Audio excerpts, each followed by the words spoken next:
आज हम बात करेंगे हमारे अकाउंटिंग स्टैंडर्ड्स की जो सीरीज चल रही थी, जो कि सीए इंटर एडवांस अकाउंटिंग के लिए एप्लीकेबल है।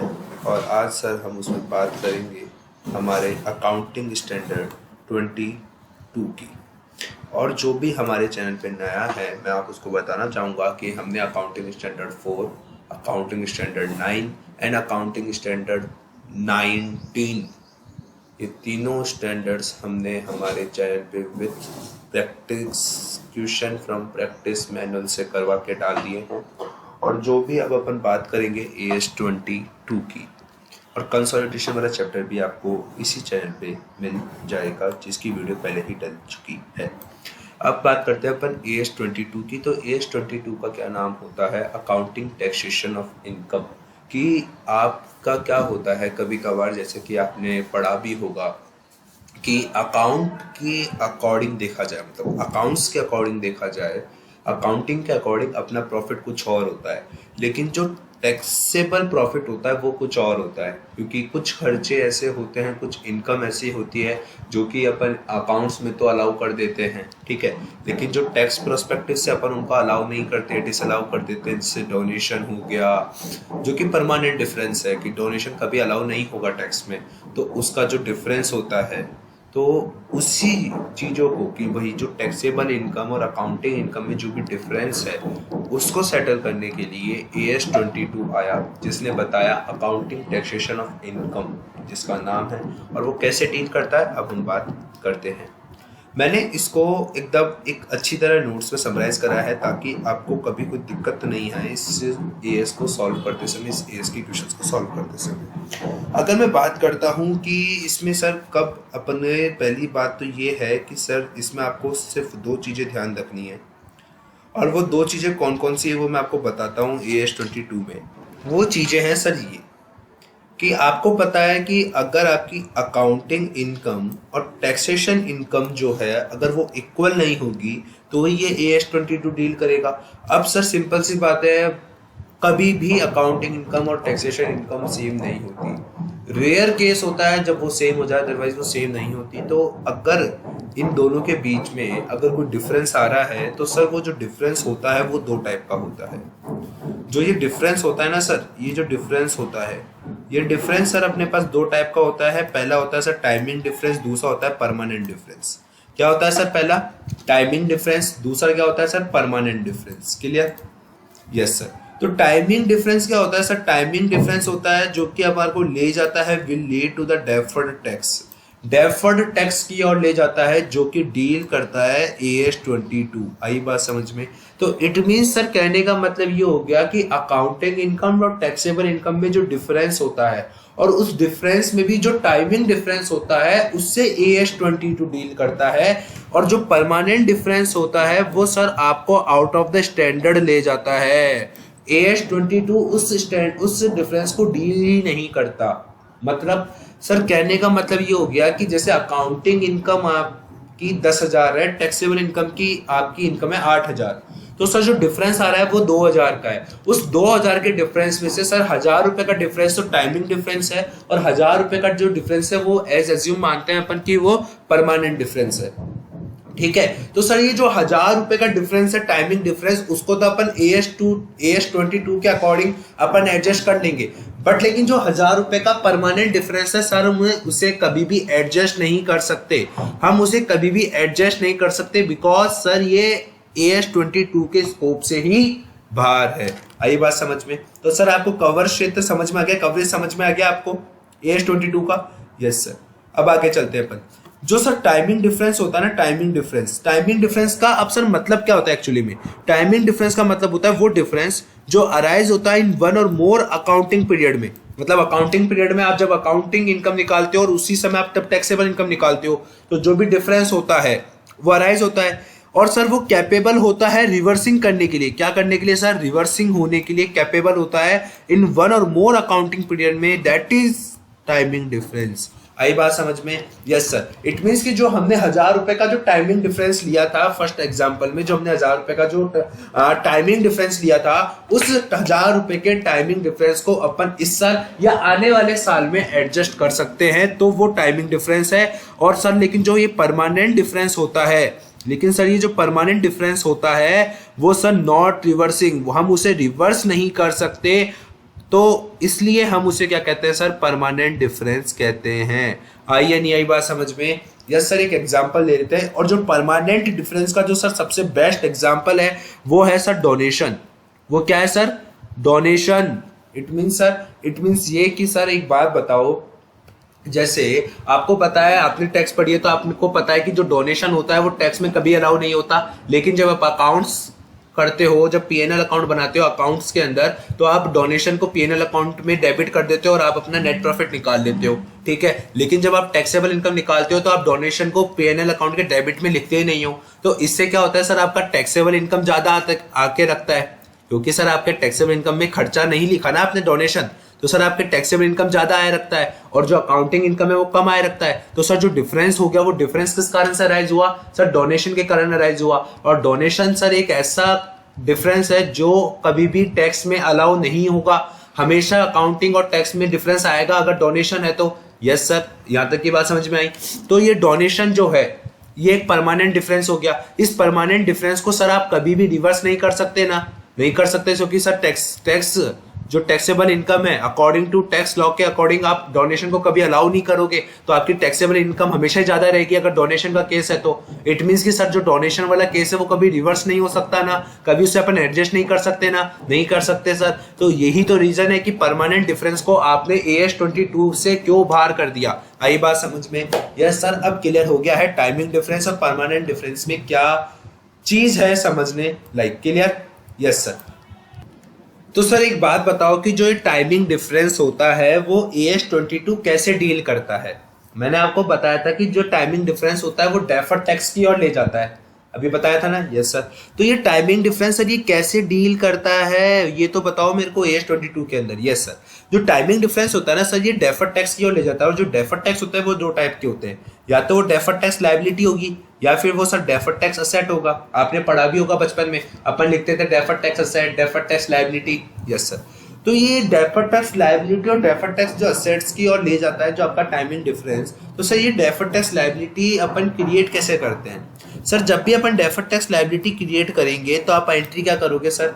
PNL account debit. क्या एंट्री करोगे sir? PNL account debit to DTL account. क्यों सर? क्योंकि आपकी लायबिलिटी है, और लायबिलिटी जब आप क्रिएट करोगे तो लायबिलिटी को आप क्या करोगे सर? क्रेडिट। और जब लायबिलिटी आप क्रेडिट करोगे तो सर आपका सिंपल सी बात है कि आपका खर्चा बढ़ने वाला है, खर्चा बढ़ने वाला है तो मतलब प्रॉफिट कम होने वाला है, तो प्रॉफिट कम होने वाला है तो सर आपने प्रॉफिट एंड लॉस अकाउंट को कर दिया सर डेबिट। यहां तक की एंट्री समझ में आई? Yes sir. अब सर इस profit and loss account debit to DTL account मैंने ये एंट्री तो कर दी, बट सर अगर मेरे को इस डेफर्ड टैक्स लायबिलिटी का जो डिफरेंस है उसको मेरे को अगर आगे कभी एडजस्ट करना हो तो sir just reverse the entry. आपको जस्ट रिवर्स करनी है एंट्री को, तो रिवर्स आप कैसे एंट्री करोगे सर? DTL अकाउंट डेबिट कर देंगे और PNL अकाउंट आप क्रेडिट कर देंगे। आई बात समझ में? क्यों सर? क्योंकि जो आपकी लायबिलिटी आपने अराइज करी थी अब आप उसको खत्म करने जा रहे हो, और जब लायबिलिटी खत्म होने जा रही है तो आप उसको डेबिट कर दोगे, और सर इससे आपका क्या होगा? प्रॉफिट एंड लॉस अकाउंट में आपका प्रॉफिट बढ़ेगा तो आप उसको सर क्या कर दोगे? क्रेडिट कर दोगे। आई बात समझ में? Yes sir. अब बात करते हैं अपन डेफर्ड टैक्स असेट की।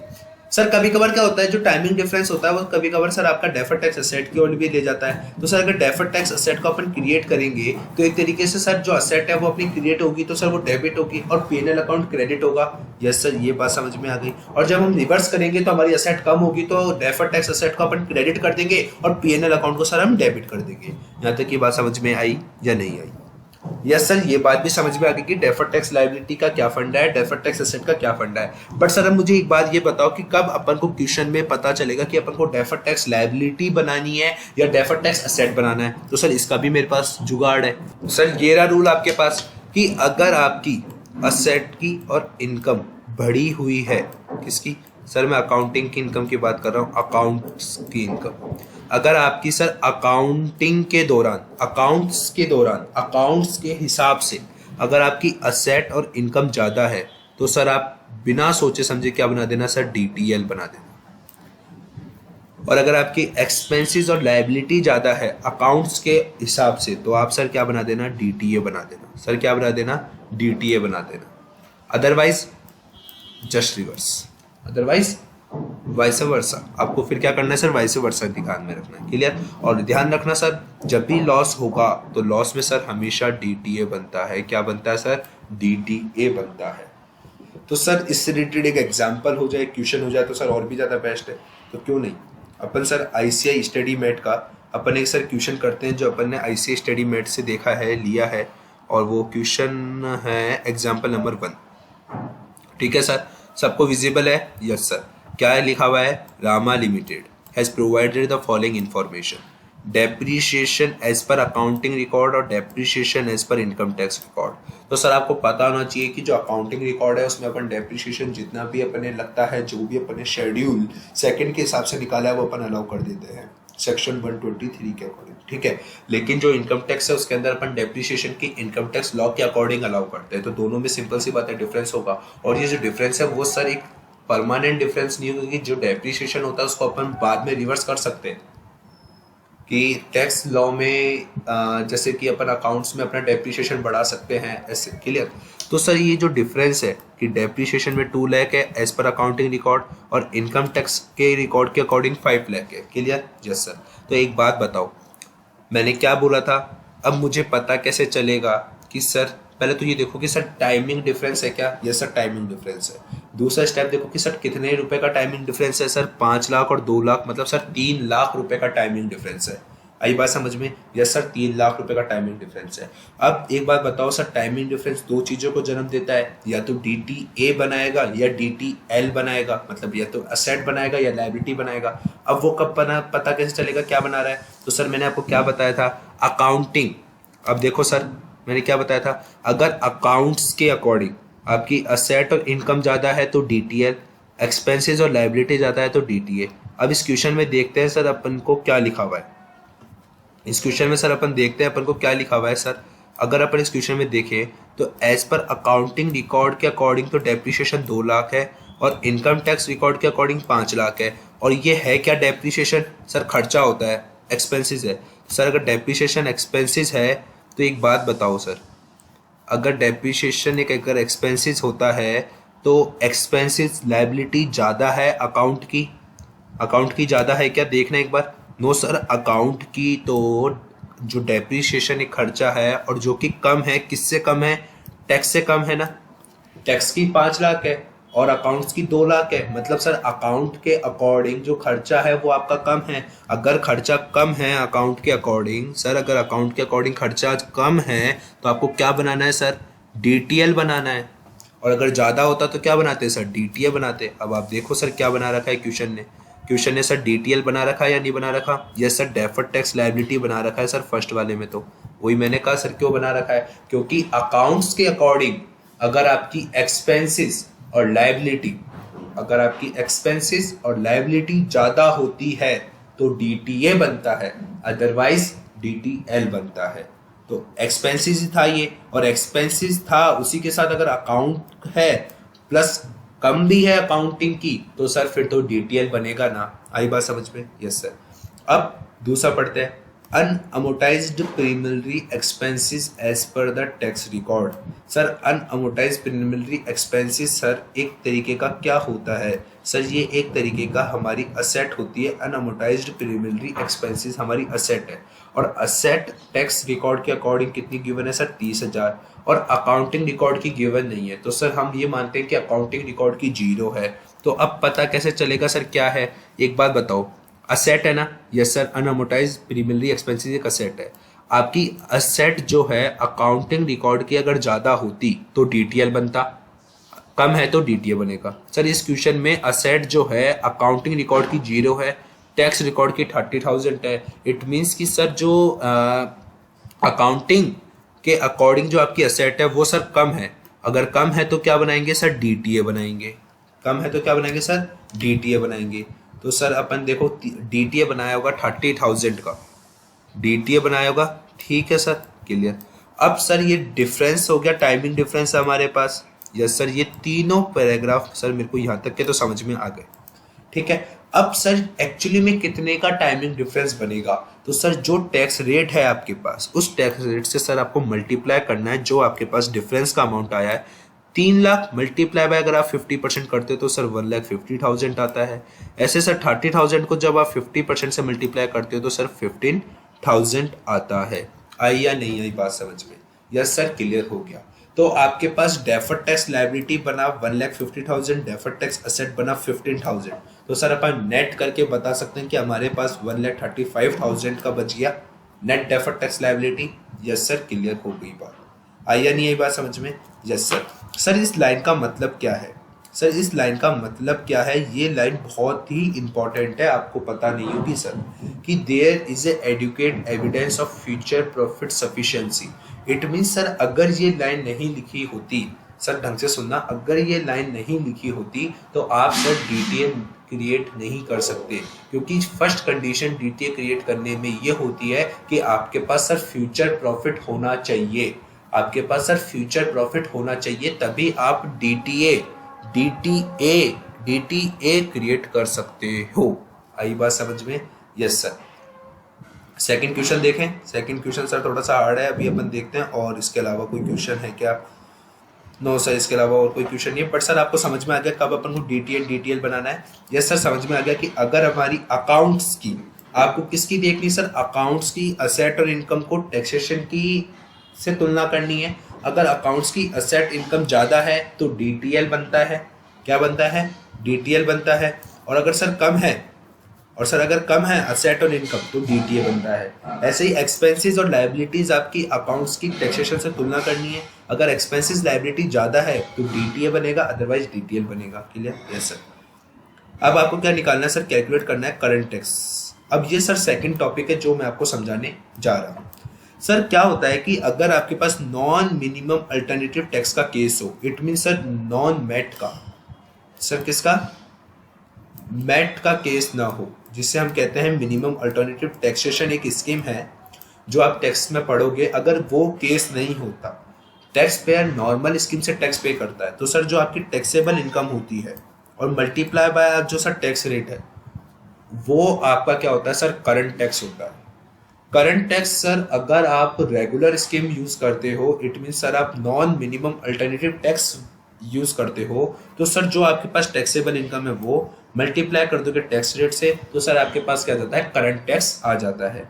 बट सर कभी कभार क्या करता है, क्वेश्चन कहता है कि आपको क्या करना है? आपको मिनिमम ऑल्टरनेटिव टैक्स अपनाना है। मिनिमम ऑल्टरनेटिव टैक्स जो है वो आपको यूज करते हुए करंट टैक्स निकालना है। क्या निकालना है? करंट टैक्स निकालना है। क्या यूज करते हुए? मिनिमम ऑल्टरनेटिव टैक्स यूज करते हुए। तो सर सबसे पहले आपको क्या करना है? जो नॉर्मल टैक्स आप निकालते थे वो नॉर्मल टैक्स आप निकाल लो, कि taxable income multiply by tax rate.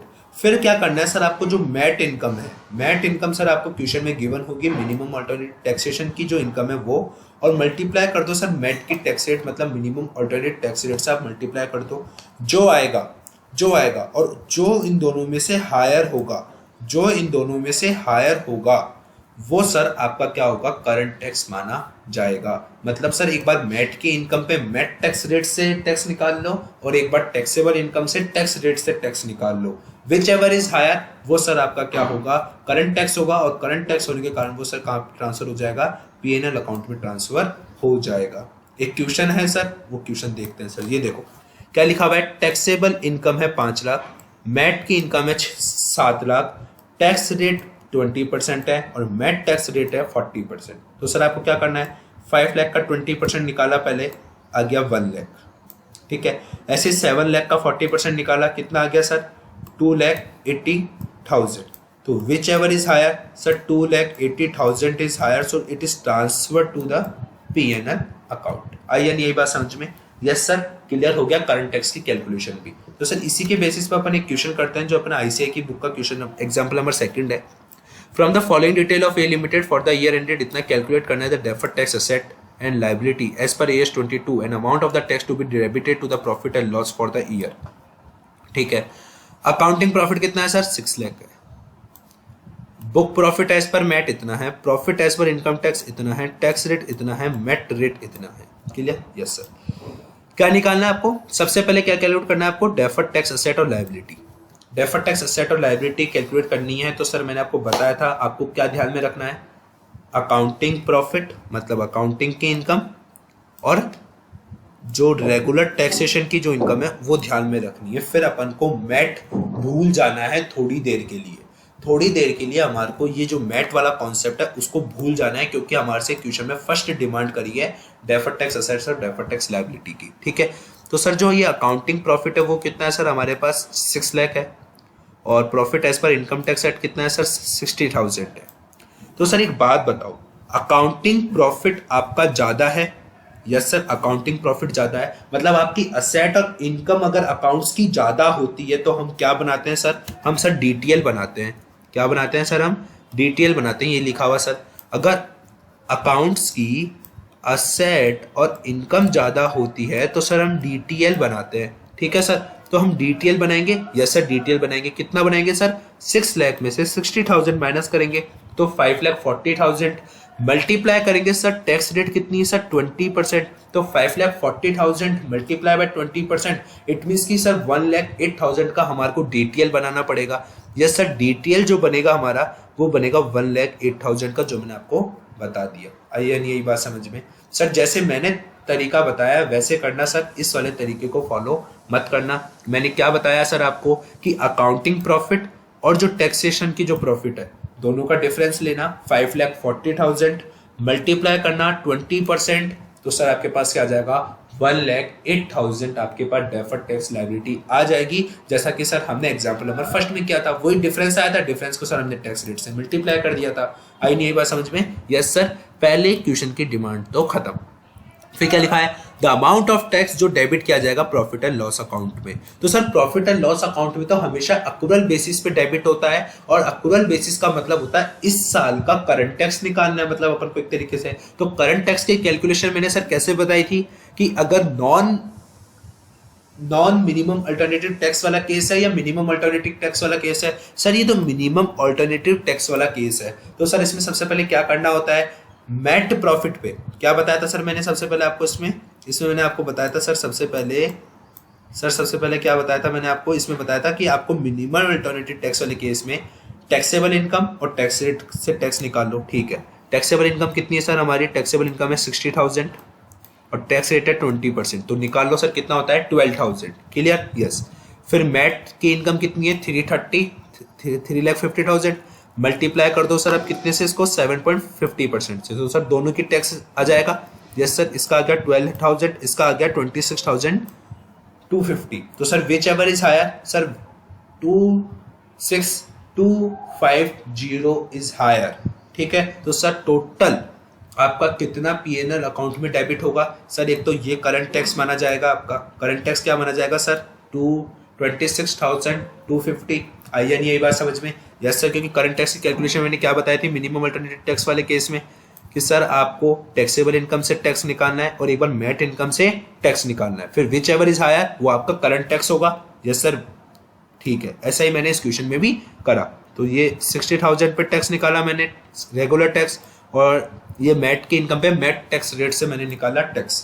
तो विच एवर इज हायर इन दोनों में से, सर 26,250 इज हायर, तो that is the current tax. Clear? Yes sir. अब करंट टैक्स आ गया तो सर हमारे को बोला है कि पीएनएल अकाउंट में कितना डेबिट होगा, ये तो बोला है। तो पीएनएल अकाउंट में सर एक तो 26,250 डेबिट होगा क्योंकि सर इस साल का टैक्स है, क्योंकि सर करंट टैक्स है, ये डेबिट होगा। और सर हमने क्या बनाया था अभी, हमने सर डेफर्ड टैक्स लायबिलिटी बनाई थी। सर क्या बनाई थी हमने, डेफर्ड टैक्स लायबिलिटी। और डेफर्ड टैक्स लायबिलिटी जब सर हम क्रिएट करते हैं तो मैंने आपको शुरुआत में एंट्री बताई थी, क्या एंट्री बताई थी सर मैंने आपको, कि PNL account debit to deferred tax liability. तो मतलब सर ये पीएनएल अकाउंट इससे भी डेबिट हो रहा है, तो मतलब सर टोटल कितना अमाउंट डेबिट होगा, 26,250 प्लस 1,08,000। तो सर टोटल जो अमाउंट डेबिट होगा वो होगा सर कितना, 1,34,250। सर आप 1,08,000 प्लस करना सर 26,250 को।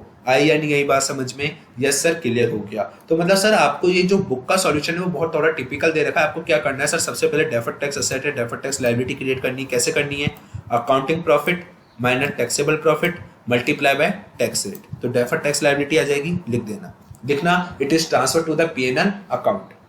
एंट्री लिख देना PNL account debit to deferred tax liability account, clear? Yes. फिर लिखना कैलकुलेशन ऑफ करंट टैक्स, कैसे लिखोगे? मेट प्रॉफिट में मेट टैक्स रेट से, करंट और रेगुलर प्रॉफिट से रेगुलर टैक्स रेट से निकालना, whichever is higher that is the 26,250 that is the current tax. It is also transfer to the PNL account. तो entry क्या करना? PNL account debit to current tax. तो total PNL account में जो debit होगा वो 1,08,000 plus 26,250, तो आपका आ जाएगा 1,34,250। आंसर आया नहीं आया? यस सर, आपको ऐसे करना है, क्लियर? सर अगर आपको ये वीडियो पसंद आई हो तो सर लाइक करें, शेयर करें, सब्सक्राइब करें। और अब सर हम मिलते हैं नेक्स्ट वीडियो में, जिसके हम बात करेंगे एग्जाम्पल नंबर 3 की और एग्जाम्पल नंबर 4 की, और एक टैक्स हॉलीडे वाला जो कॉन्सेप्ट है वो भी सर हम डिस्कस करेंगे। जब तक आपने अभी तक हमारे चैनल को आपने सब्सक्राइब नहीं करा तो कर लीजिए, ताकि आपको लेटेस्ट नोटिफिकेशंस मिलती रहे।